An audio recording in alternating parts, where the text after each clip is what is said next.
everybody, it is January 25th, 2013, and we had 3 releases again this week. 2 advanced voice course releases, talk about that in a second, and another listen and recognize just to push things forwards. Didn't release a vibrato release, you'll see that next week. The reason why I didn't release the vibrato, because I released 2 advanced voice course lessons instead.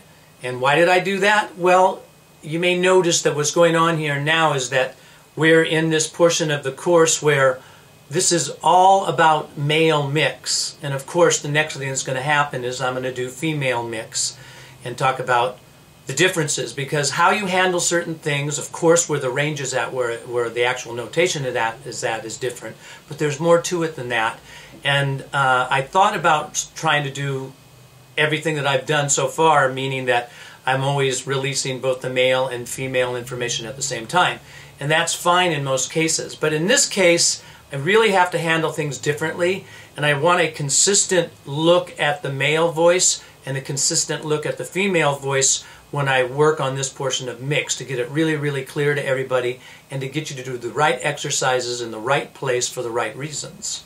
And the steps I actually released this week are steps 13 and 14 in the advanced voice course, both of them introducing mix. One talked about the ability to come down from your head voice and shift into your mix at various different places. And I even wrote out some sheet music for you so you can see in asterisks where you do those shifts. So now you consciously start to make those decisions in a very smooth, consistent way. So that's what 13 was kind of about. And 14 just keeps you purely in your mix with a couple of different sounds. One sound is a little easier to do than the other, so I put the first sound that's easier, obviously, in front, and you use that to get your feelings, or be able to deal with the air pressures the right ways, keeping everything balanced, keeping the muscles underneath the chin relaxed, all the things that we talk about all over the website in relationship to this from the beginning of the courses.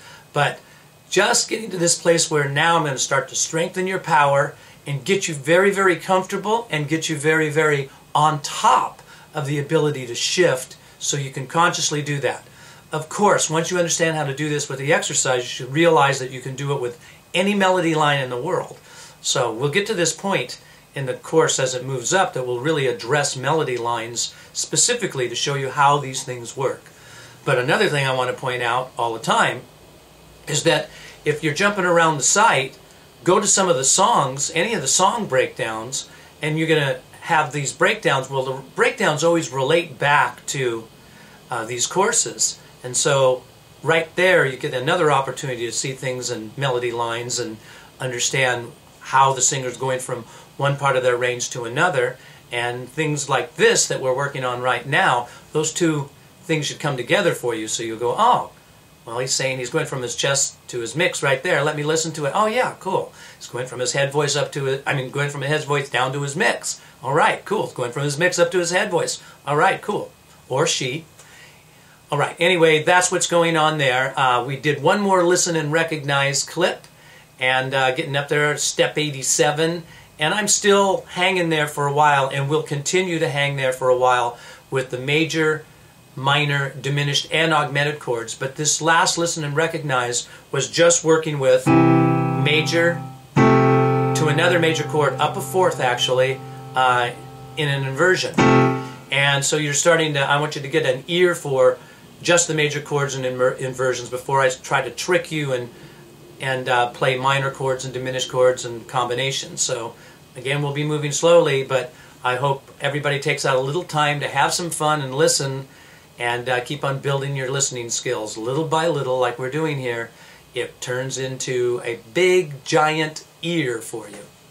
One of my teachers always said a sheet of paper a day, meaning that if you just put a sheet of paper a day in the corner, it doesn't look like much, but you do that for a year and you have a big stack of papers. That's kind of what practice is like. You know, if you just do a little bit of practice every day, it's that sheet of paper in the corner or a couple of pennies in the bank, but it continues to grow. So do your work. Now the music tip of the week. Well, last week and prior to last week, back in December, I've been discussing the yawn-sigh exercise found in Singing Mechanism and Technique, William Vennard's book, as well as also some of his courses that actually record and show some of his students utilizing the sound, and keep saying the fact that the Yonsei exercise opens the throat, but it pushes the larynx down maybe a little bit too far in the opposite direction, so you're still using muscles to not be balanced, where a more balanced larynx in the middle of the neck is the idea.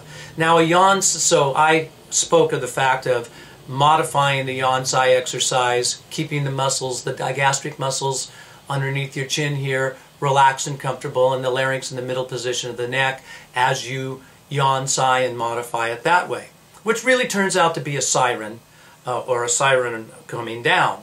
Now, everybody hears, or if you have any background at all in voice, and you've studied with any vocal instructor, most vocal instructors have their students do sirens in various different ways to feel their way and access different parts of the voice.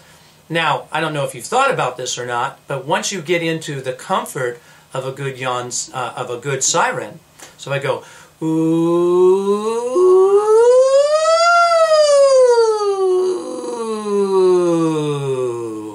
so I'm accessing different parts of my voice. I'm going from my chest up through my mix. You can hear that happening a little bit there. Keep it relaxed. And then heading on up into the head voice, but keeping it connected. Coming back down again is a nice approach. Now, when I did this ooh, I just want to mention the fact that there's more than one pronunciation of ooh. We have kind of an American pronunciation of ooh. And when we do that, we don't bring the lips too far away from the teeth, where more of a French pronunciation is more ooh, ooh. And now you're actually taking the lips and pulling them away from the teeth. When you're keeping the lips more away from the teeth, more like a French ooh, you are making your vocal tract more narrow, and that narrow position and the position in the voice box makes it a little bit easier to sing up into your range. And what I mean by up in your range is that the narrowness of this vowel sound helps you navigate through your bridges without jamming up. And that's a way of feeling what it feels like to go higher and lower. Now, one sound isn't all of the sounds and all of the words in music, but the first thing you have to do is find a sound that helps you feel what it's like to move from one part of your range to another. Once you have that accomplished, then you can start to work with other vowel sounds as well, which I will add as tips to you as the weeks continue on. So, quick tip. I think it's about time to wrap up the wrap-up. So I will see you guys next week with more information and more content. TotallyVocals.com.